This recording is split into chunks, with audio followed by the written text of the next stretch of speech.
Hello hello tu ni Zomin nam khele ni Ela faten Kan ka program ka bolua Asisate pen Asi bangum pharulla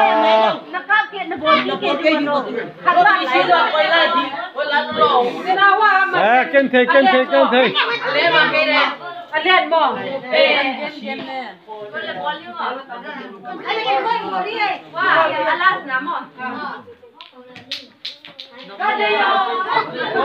Hi pen nupi lama chief guest pi hi a chatung thum ki tau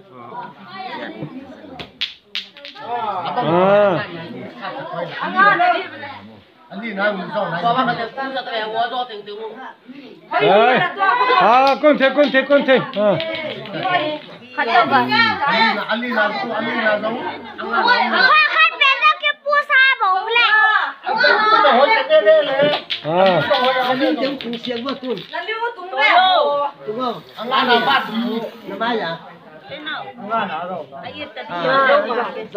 nu te le pa te kang kak den na hi a anom ma pa te la ma chief guest pu ke ma ka hi a to ang ka pen DCP hi a DCP la kap lai ta enon hello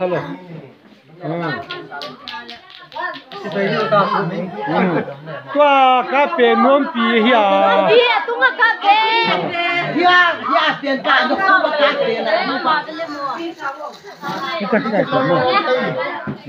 Nakuha.